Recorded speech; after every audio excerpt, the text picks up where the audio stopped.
Okay,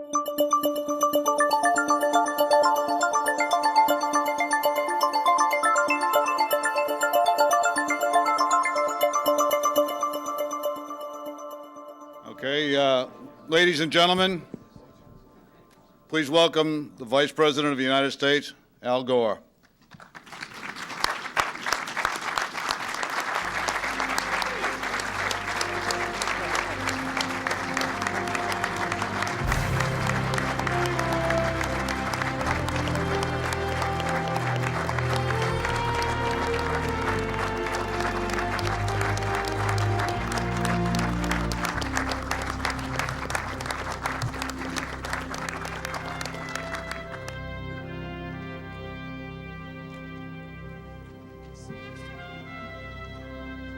Mr. Vice President, we're very honored to have you here and to have you as the keynote of our first National Innovation Summit.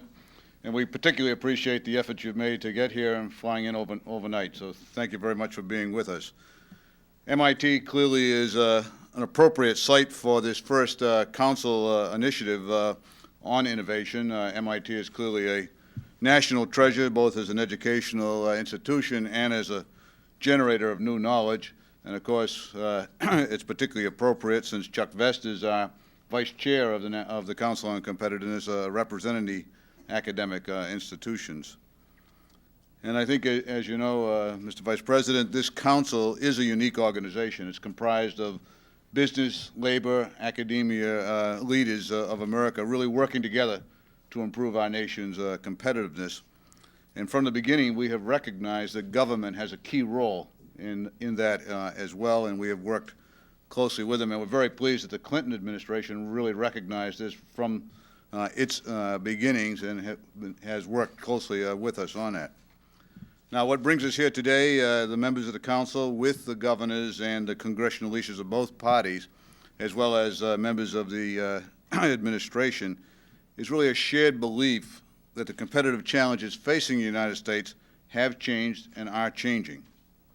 A decade ago, the most pressing demands that faced companies like Xerox and many of our other companies were to reduce costs, to improve quality, to shorten our product life cycles. And these really were the survival issues of that time. But we have made significant progress on these challenges. We as a nation are significantly more competitive than we were a decade ago. That is documented in the Council's 10-year report on competitiveness. And we really, I believe, have done this by working together with business, labor, academia, and the government. But we are now facing a world economy that is changing very dramatically. It's becoming more integrated. The information revolution has opened new frontiers. Our competitive nations have noticed our improvements and, in fact, focused on our success and have focused on improving their technology and their innovation process. And as President Clinton and you have eloquently pointed out, it's a new economy in which there's a higher premium than ever on translating new ideas into new products and services that will win in the global markets and support high wages at home. Now, ladies and gentlemen, no one in public life has taken a more visible role and lead than Vice President Gore in trying to understand and respond to the new forces at work. His interest and knowledge of technology and the innovation process, I think, is well known to all of us, but I think many of us would be surprised at the depth of his knowledge. And I've had this pointed out to me a couple times, both in the early days when he was Vice President-elect at the Economic Summit in Little Rock, but even more clearly, one time with the Council had sponsored with the Library of Congress a small conference on the Internet and the implications of the Internet. And this was attended by a number of CEOs, a number of government leaders, and a number of technologists. And I know, speaking for a number of the CEOs in the audience, given the dialogue between the technologists and the Vice President, we all went home and said, we better get another tutorial on the Internet, because he clearly knows a lot more than we do about that. Mr. Vice President, as you know, we are discussing and will discuss more today the 10-year outlook for U.S. innovation and the action steps that could position could strengthen our position in this regard. And we are very fortunate that our dialogue will be informed by your perspective. And of course, we hope to continue to engage you in a concerted effort after this innovation conference to strengthen our country and strengthen our nation. Ladies and gentlemen, the Vice President, Al Gore.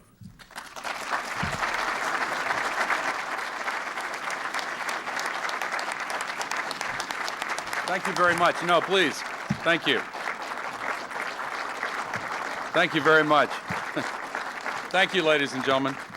Thank you very much for your kindness. And Paul, thank you for your very generous introduction. I've really enjoyed working with you over the years, and I want to say what a personal debt I owe to Paul Allaire for being my tutor when I began the Reinventing Government project for President Clinton, and he and a few others came and gave me some lessons that were absolutely invaluable in getting that started. And I want to acknowledge the other leaders of this summit here, this meeting. Chuck Vest is a longtime friend and outstanding president of this institution. Bill Hambrecht, chairman of the council, and John Yokelson, president of the Council on Competitiveness.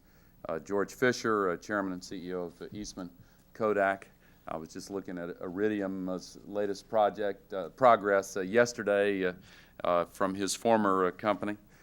John Young, the founder of the council, who's met with President Clinton and me on so many occasions and serves as a co-chair of the President's Council on Science and Technology Advisors. And Jack Shankman, the vice chair of the council, representing the perspective of labor, and Sandy Feldman, who is here from the AFT and a great friend and ally. And also to the members of Congress who were here, I want to acknowledge my friend Nancy Pelosi, Vernon Ehlers, and my former colleagues on the Science and Technology Committee, Jim Sensenbrenner and George Brown, who I see through the lights here. I see Jim, and George is here somewhere over here.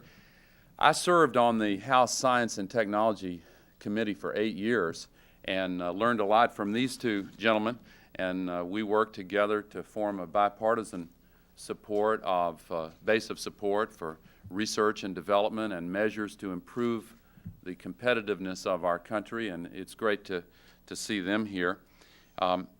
To Governor Zell Miller of Georgia and Governor John Engler of Michigan, thank you two very much. I'll have another reference to Governor Miller in a moment. I want to especially thank Dan Golden, who, as you heard from his presentation a moment ago, is a real visionary.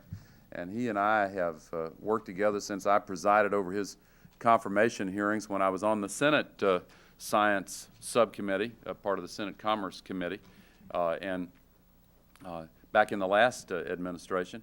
And we have had a wonderful working relationship, and he does a truly outstanding job.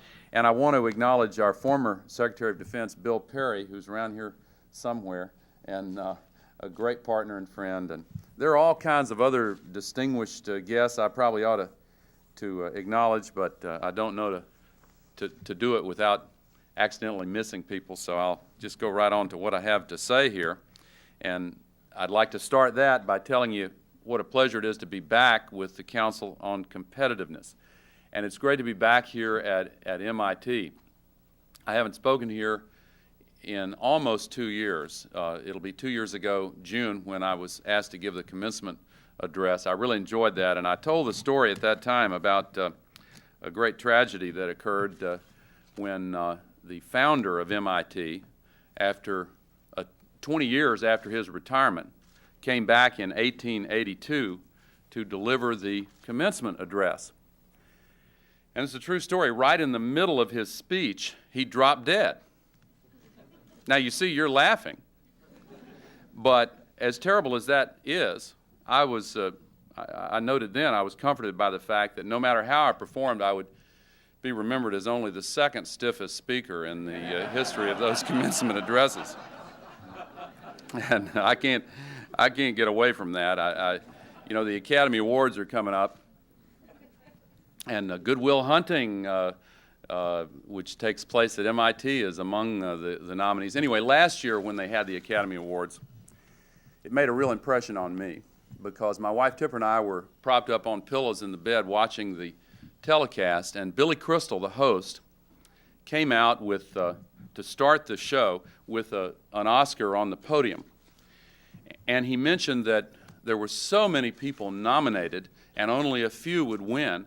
He cautioned them against disappointment. And he looked right into the camera and he said, remember, the only person who's guaranteed to wake up tomorrow morning with a statue is Tipper Gore.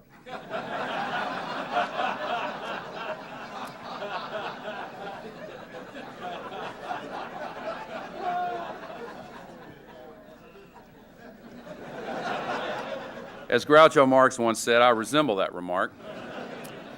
Anyway, I'm very grateful to this Council on Competitiveness for convening this critical national summit, and very grateful for the important work you have done for so long, and especially during this past year, because you've been helping us understand the dramatic changes that are taking place throughout our economy and throughout our society, not only in the United States, but throughout the world. And as someone with a long-time interest in innovation and its considerable economic benefits, I have followed the work of this council since its founding a dozen years ago. You all came back when others were in your positions now and testified before our House Science and Technology Committee. And Jim and George and I had interchanges back then. You've shaped policy for a long time. I remember in chairing the Senate Science Subcommittee, we frequently had testimony from this council.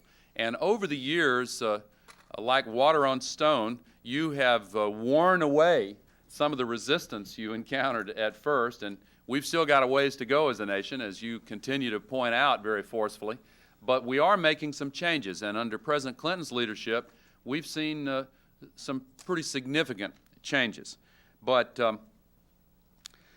the fundamental reality remains our economy is now driven by innovation. And as Michael Porter's talk and study pointed out, other nations are really moving rapidly to take advantage of the new ability to innovate that is out there. We are obviously at the dawn of a true innovation age. It's almost a cliche to point out the sequence from agriculture to industry to information, but the change is accelerating. Consider these facts. It's estimated that the entire store of human knowledge now doubles every 5 years. For example, we're just a few years away from the complete sequencing of the human genome, giving us for the very first time a kind of instruction manual for the human body. When that human genome is completed, it will have a gestalt effect. The whole will be considerably larger and more important than the sum of its parts. Just as the internet, when it was completed to the point where everyone could connect into it, acquired a significance far larger than the incremental advance that completed the last accessibility. In the same way, we're going to see a whole revolution in genetics and biotechnology, even beyond what is going on right now when the human genome is finally completed. And it's so close. Within a couple of years, microchips will routinely contain 1 billion transistors per chip, the size of a fingernail. And the patterns etched onto them will be as complex and complicated as the roadmap for the entire planet. That's difficult to comprehend, and the implications are, of course, vast. I mentioned Iridium from George's old company. Within 6 months, I think they've got 42 satellites up now. The constellation of 66 will be rounded out in early September. They'll have a couple of weeks of shakeout time. by the end of September this year, it will be possible to make a cellular telephone call from any point on the surface of this planet to any other point on the surface of this planet. And soon after, there will be multiple competing systems offering the same service. Within 3 years, it will be possible to receive from any point on the surface of this planet information flows of 6.5 gigabits compared to like 36 million bits necessary for faxes and pagers and telephone service. It will be possible to get 6.5 gigabits, 6.5 billion bits of information flowing down remotely, wireless, to any place on the surface of the earth. What that means is that access to the information superhighway will be available from the sands of the Kalahari, from the top of Mount Everest, from any place on the surface of the earth. Now, what are the implications? Obviously, they're so vast that it's impossible to predict what that will happen. Nobody could predict all of the changes that flowed from the invention of the printing press and the ubiquitous availability of information to average citizens when books could be printed, when it's possible to have full internet access for all of the 5.5 by then almost 6 billion people on this planet. The consequences are going to be really staggering. We're on the verge of fulfilling a vision outlined by Nathaniel Hawthorne in the middle of the last century. 15 years after the invention of the telegraph, he wrote these words: "By means of electricity, the world of matter has become a great nerve, vibrating thousands of miles in a breathless point of time. The round globe is a vast brain, instinct with intelligence."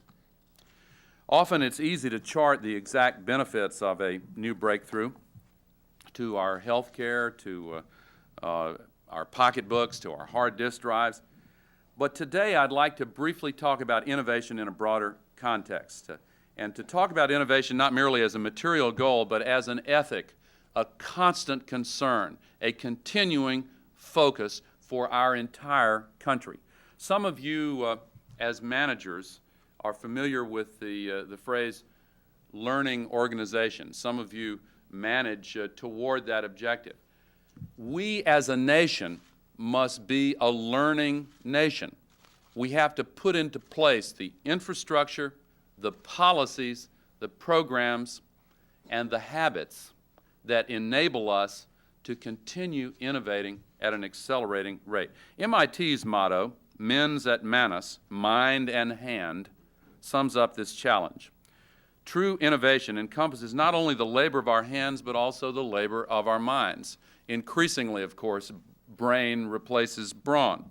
And if American industry is to continue growing and thriving and remaining competitive, we must be willing to think and act anew, to keep pushing the boundaries of knowledge and discovery, and to reshape our economy by redefining the way we view our world.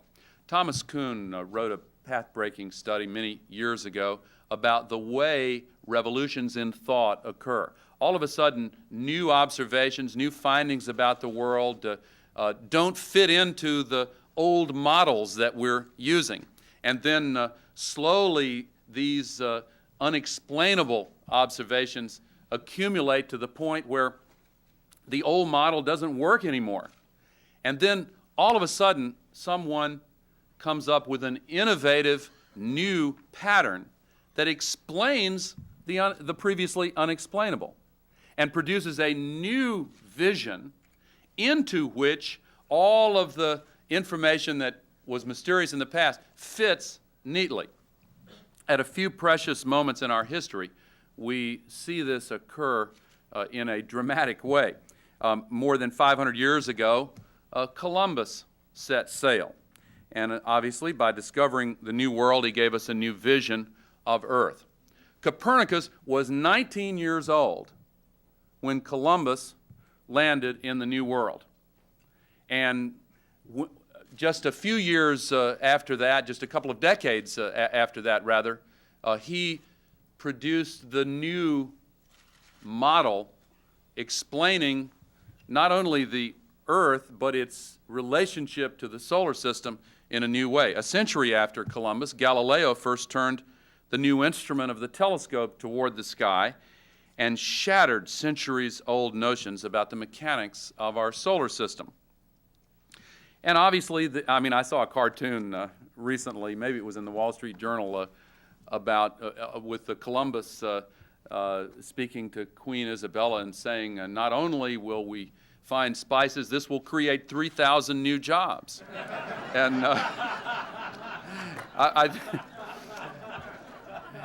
think sometimes we sound like that a little bit, and for obvious reasons, but the discoveries coming out of the age of exploration unleashed the greatest explosion of trade and commerce the world had ever seen. New lands brought new ideas and the need for new inventions. Europe's contact with other cultures and customs, while not always mutually positive, stimulated new thinking in the old world. Now, half a millennium after Columbus, in our time, we broke free from the gravitational pull of the Earth with the Apollo program. And we went to explore the surface of the moon. But in doing so, we dramatically changed the way we viewed ourselves and our own planet. Dan knows that in my office in the White House, my office is down the hall from the Oval Office.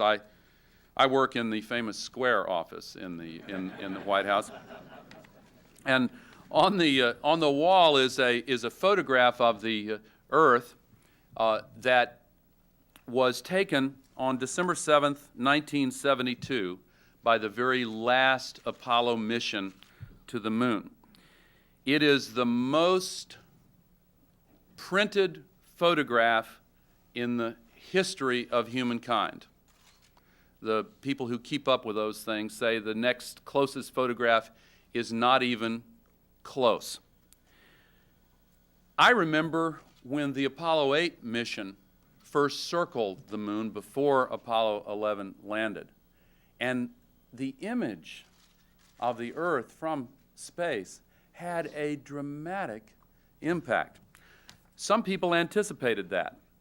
The great British astrophysicist Fred Hoyle predicted in 1948 in these words, "Once a photograph of the Earth taken from outside is available, once the sheer isolation of the Earth becomes plain, a new idea as powerful as any in history will be let loose." Of course, it wasn't until the Apollo missions exactly 20 years later that we found out the truth of that prophecy.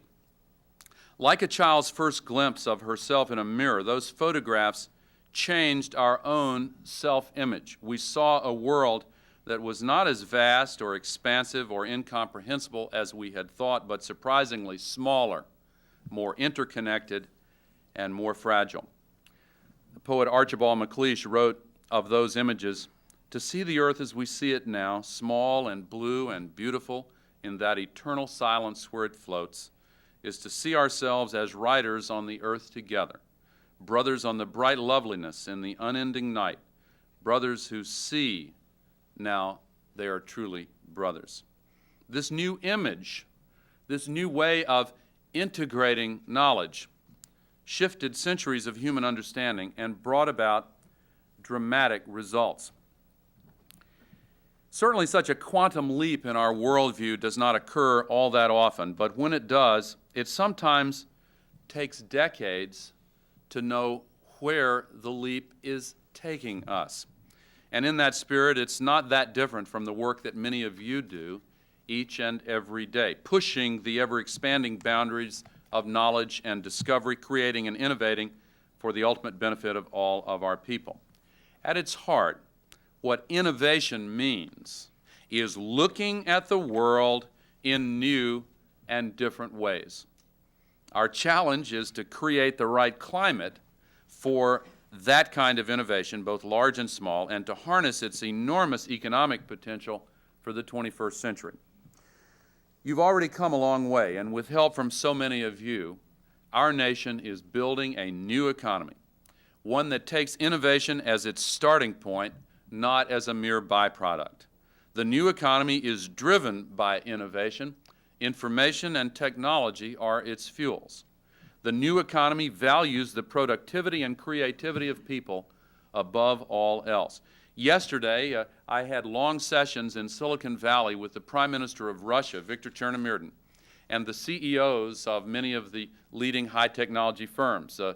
Some of you all couldn't be there because you were on your way here for this meeting. Bill Perry was one in that category. Bill Hambrecht, there's some others.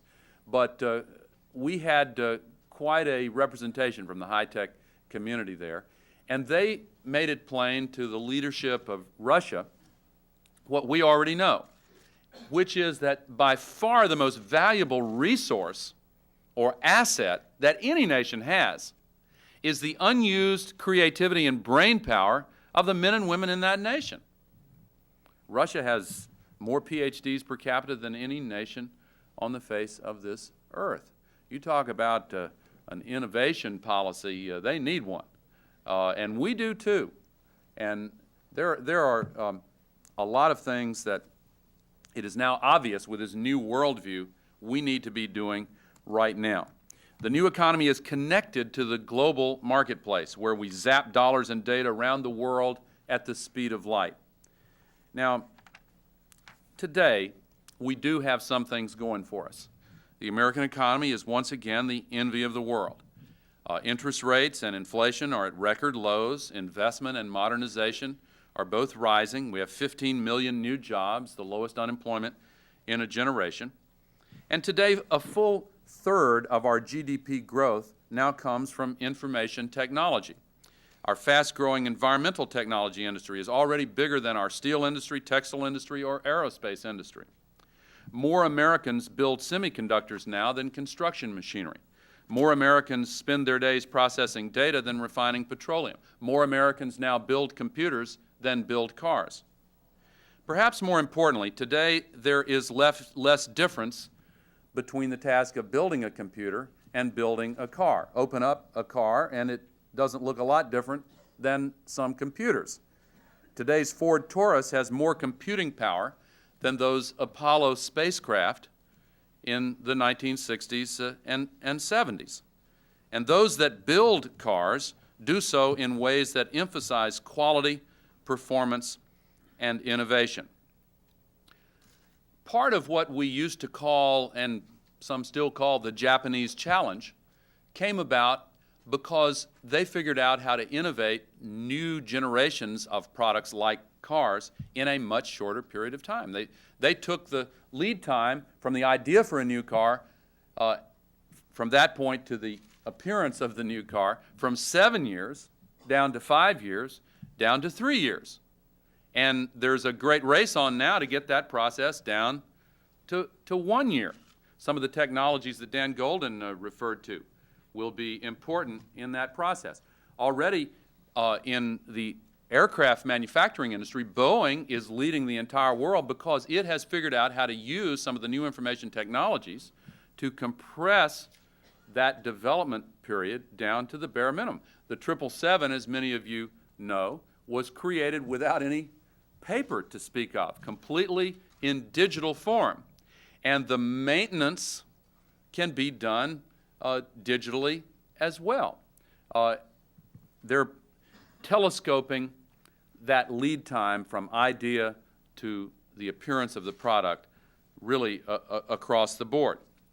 And our own automobile industries, companies, are now on the verge of creating the largest, most powerful extranet in the world to connect with their suppliers and subcontractors and move toward digital, paperless information flows in the development of new vehicles. We are working with the big three in the partnership for a new generation of vehicles to move beyond the internal combustion engine toward a new generation of vehicles that will have much higher levels of efficiency, will be much more cost competitive, with much lower levels of pollution among the other advantages.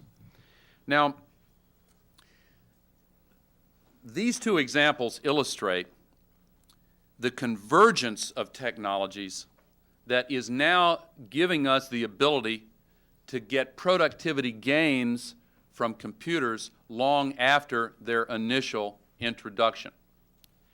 We know from history that sometimes innovations are exciting and obviously important, but don't bring any measurable improvements in productivity for quite some time. Some of you are familiar with the example of what happened when new electric motors were invented and introduced.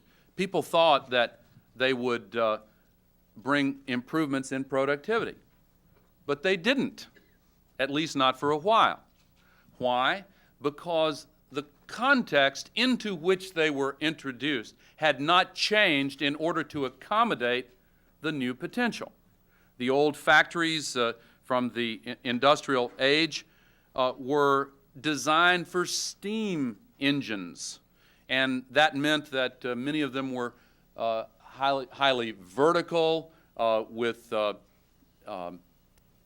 conveyor belts and loops coming off the central source of power in the middle of the factory. When they retrofitted factories like that with small electric motors, the inherent efficiencies in the electric motors couldn't be seen anywhere.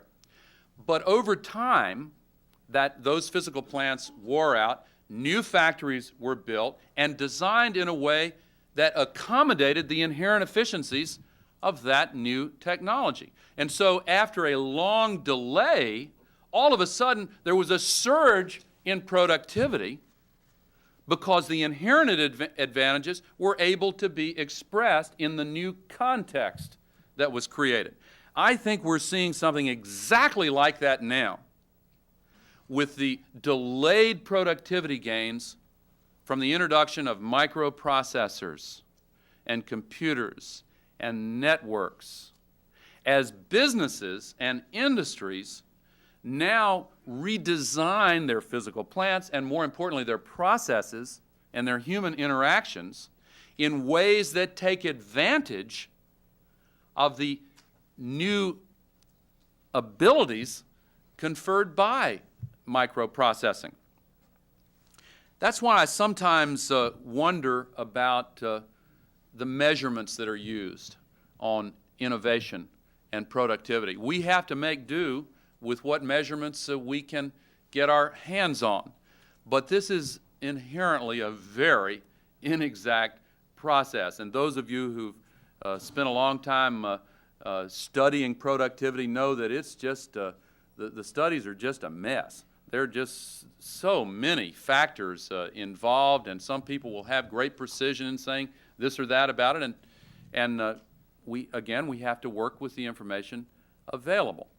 But sometimes you can introduce some new capacities that you know are going to fuel a surge in productivity, even if it's not measured for a while. Look at the internet.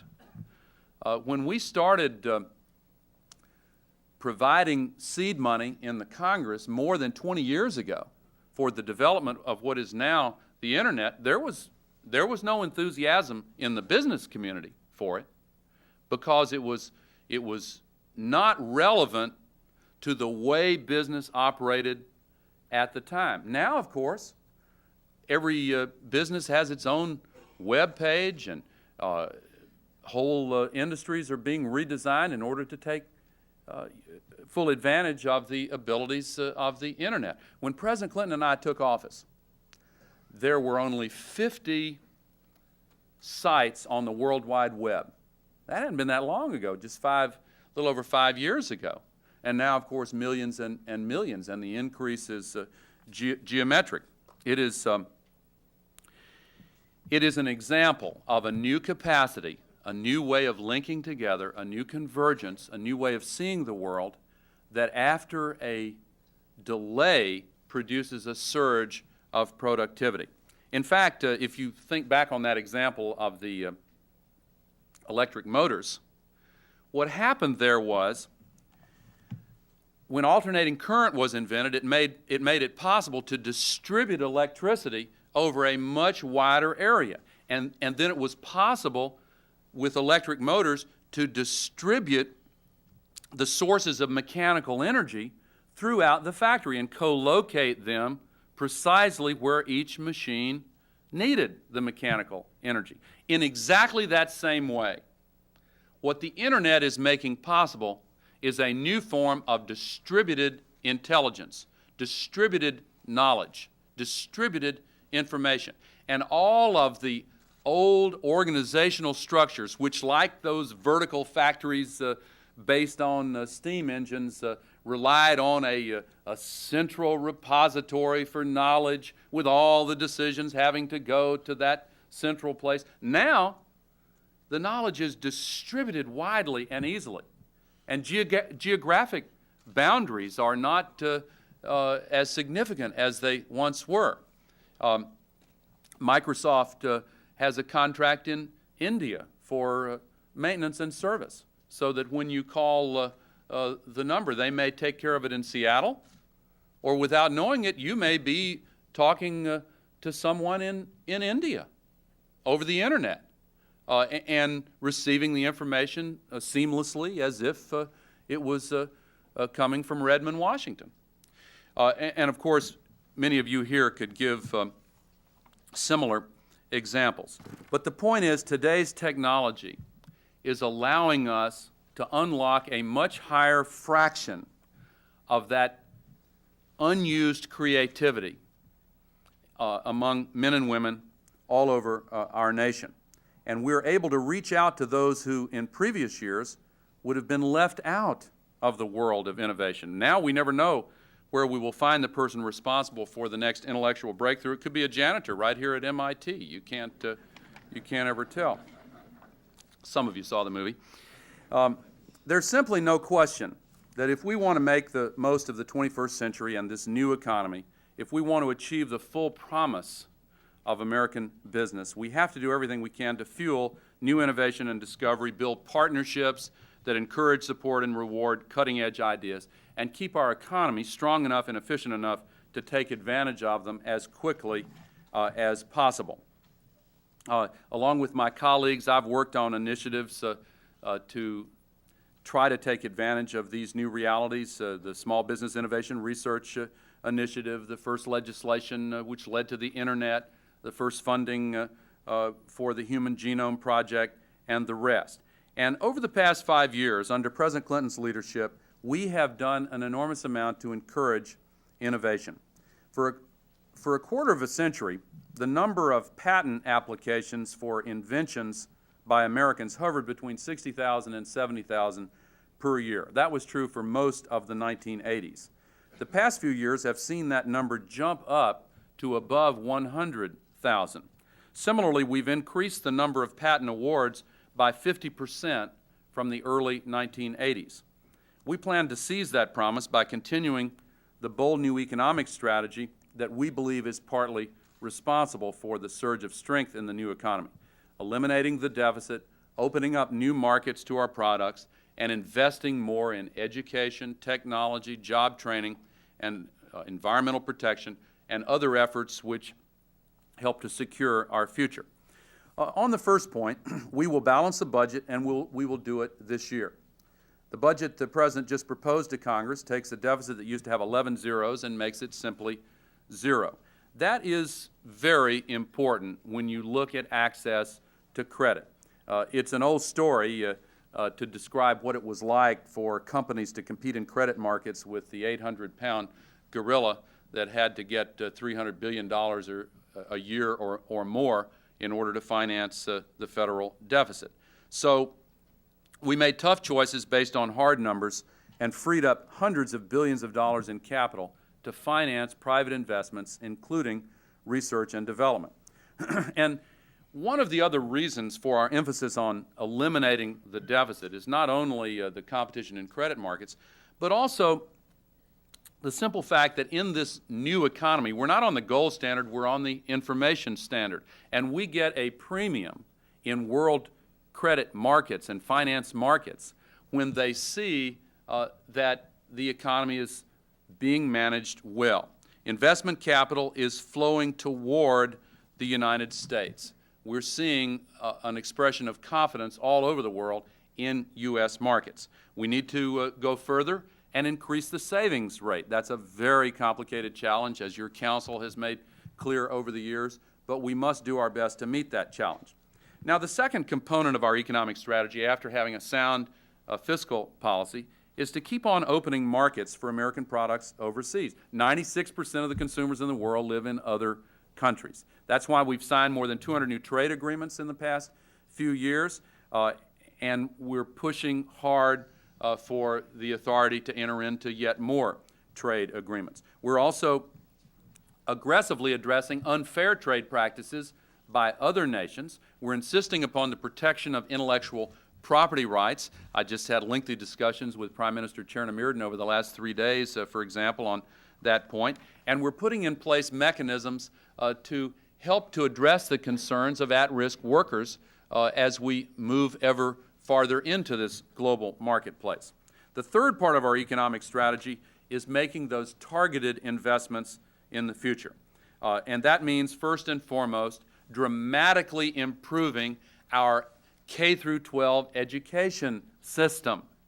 And that's why we're, after hiring 100,000 new police officers to help bring the crime rate down, we're now proposing measures to hire 100,000 new high-quality teachers to reduce classroom sizes. That's why we're trying to connect every single classroom and library to the information superhighway. That's why we're trying to finance the construction and renovation of crumbling classrooms and school buildings all over the United States. That's why we're pushing national standards for math and reading. That's why we're setting specific national goals. That's why we're calling for voluntary national tests. You can ask any classroom of students whether or not they study harder if they know the test is coming up. And the answer is, of course, yes. Well, if we have tests against which we can measure progress or the lack of progress, we're going to have an easier time figuring out whether we're moving in the right direction or whether we're moving in the wrong direction. We have to invest in the improvements to our education system. We've already freed up more money for access to higher education than at any time since the passage of the GI Bill. And we are addressing the problems in our job training system. We've called, as part of the initial Reinventing Government report, we call for the elimination of all of the various and complicated job training programs and the replacement of all of them with a voucher system to really streamline the job training marketplace. I want to say that I encourage every single one of you to look closely at an innovation that Governor Zell Miller has put in place in Columbus, Georgia, called the IPAC mechanism, that brings together universities, community leaders, and the business community to dramatically change higher education in a technical school format to produce highly relevant, sophisticated skills that are immediately redeemable in the marketplace. It is the single most innovative model that I have seen. And of course, we took the Hope Scholarship model from Governor Miller. Now we're stealing this from him. We're trying to give him credit for it like we did the Hope Scholarships, but I really encourage you all to look at that. Now, investing in the future also means investing in research and development. That's why we're proposing the 21st Century Research Fund, to have the largest increases by far in funding for the National Science Foundation, the National Institutes of Health, the National Cancer Institute, and our other research institutions that we've ever had in American history. We believe that in the innovation age, basic research must be financed by the people of this country through the institutions of self-government, simply because of the obvious reason that for-profit enterprises, because of competition, are necessarily going to have to focus on research that has more immediate applications. And that's why we're investing not just in targeted research, but also in the undirected research that often yields the largest long-term gains.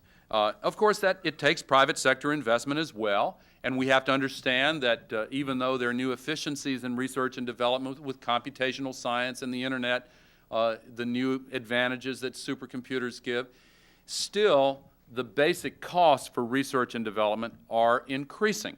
And so we've proposed an extension of America's $2.2 billion research and experimentation tax credit, which is critical to our most innovative industries. And we're encouraging other policies that free up more funding for private research and development. Now, part of our strategy is also to unshackle the dynamism of the new economy by freeing it from the heavy hand of old, outdated, obsolete government practices. I've referred a couple of times to reinventing government. I'll give you a couple of examples. We're fighting to streamline the patent law, and we've proposed to take the patent office and make it what we call a performance-based organization, to get rid of the bureaucracy of the past, the red tape, the regulations, have a CEO, have performance measures, have strict accountability, set it up as a performance-based organization and let it go. We think by focusing on results and giving increased flexibility to managers and making other specific changes, we can bring about the kind of transformation in government organizations that many of you have brought about in your private companies. Already we have reduced the size of the federal government by 350,000 people in the last 5 years. It is now smaller in size than it has been since 1961, the first year of President John Kennedy's administration. And it's smaller as a percentage of the workforce than it was since before the New Deal. We've eliminated 200 outdated government programs, eliminated more than 16,000 pages of red tape, saved $137 billion in the process. But we need further improvements in regulatory reform and in legal reform. We need to advance rapidly by using these new understandings and new techniques. Now, we're paying special attention to the growth and development of the Internet. We believe that the new economy is in many ways an Internet economy. We have an aggressive strategy to foster electronic commerce. Trade and commerce on the Internet are now tripling every year. And in just a few years, we will be generating hundreds of billions of dollars in the sales of goods and services. We want to ensure the establishment of an environment in which electronic commerce can grow and flourish so that every computer can be a window open to every business, large and small, everywhere in the world. That means minimal government, no new taxes, and no cumbersome regulation. That's why we're working to make the Internet a global free trade zone to take advantage of its full potential for stimulating prosperity. And our 21st Century Research Fund invests hundreds of millions of dollars to help speed up the development of the next generation Internet, which will have data flows more than 1,000 times greater than the present Internet, and soon after that we will increase it by another 1,000-fold. Just imagine what the next generation can help us achieve with data moving 1,000 times faster and having that wireless access all over the globe just 3 years from now. I believe this overall approach is one that will definitely improve America's future competitiveness. And I wish to give credit to this Council for generating many of the basic ideas upon which our strategy has been based. This dialogue you've been having with our nation over the last dozen years has really been paying off, and I encourage you to continue the kind of forward thinking that you have been up to. Before I close, I'd like to say that today I want to issue a specific challenge that I hope will advance the discovery process and give us a little bit richer understanding of the world that we inhabit. I referred at the beginning of my speech to Columbus's voyage. According to historians, a Spanish sailor named Rodrigo de Triana was standing in the forecastle of the Pinta, Columbus's ship, and was the first person to see the New World. Today, a clearer view of our own world could help us reach new heights of understanding. And that's why today I'm proposing that NASA launch a satellite named Triana, which will provide the very first continuous live images of the entire Earth from space. It will bring into the digital age those remarkable pictures we received of our Earth a generation ago. You know, that picture I referred to was taken 26 years ago. There hasn't been one since then. Actually, there was for a brief moment a short video of the Earth as the Galileo spacecraft was speeding away from the Earth, and it turned around and focused its cameras on the Earth, and for just a few seconds we were able to see, for just a short time I should say, when it was speeded up, the film is very short, but then it was gone. And the reason we don't have any other pictures is that images from Earth orbit, even from the geosynchronous orbit 22,300 miles high, just allows us to see a tiny part of the Earth's surface. The angle interferes with our ability to see the entire planet as you would from that simulated view. I'd like to show this video illustrating the idea behind this satellite that I'm challenging NASA to launch. The first picture in this video is the one that I described from December of 1972 on the Apollo 17 mission. You can see Antarctica at the bottom. It's the last picture we've had of the Earth, except, as I mentioned, for this brief, stunning imagery as the Galileo spacecraft left the Earth. Wouldn't it be nice to have that image continuous, live, 24 hours a day? We can understand weather systems better if we do. Now we'll be able to, with this project, which will launch this small satellite from the Space Shuttle Bay, that's one of the options, and then it will be sped toward a point in space beyond the Moon, between the Earth and the Sun. The Sun, as you know, is 96 million miles away. 1 million miles from the Earth, just shy of that, there is a point called the L1 point where the gravitational fields of the Earth and Sun cancel each other out. And this satellite can be positioned there to focus a high-definition television camera on the Earth and send images down to students by way of the Internet. We'll be able to study the movement of weather systems in a brand new way. Our understanding of phenomena like El Nino can be vastly improved if we can see farther into the Pacific Ocean where the storms develop. This is a imagery that is very difficult to piece together from the current weather satellites. That's digitally stitched together from a lot of different geosynchronous weather satellites. It'll come down to 3 university-based Earth stations and then made available worldwide through the Internet. And the launch will take place in less than 2 years. If this is successful, we will have live 24-hour-a-day coverage of the Earth within less than 2 years.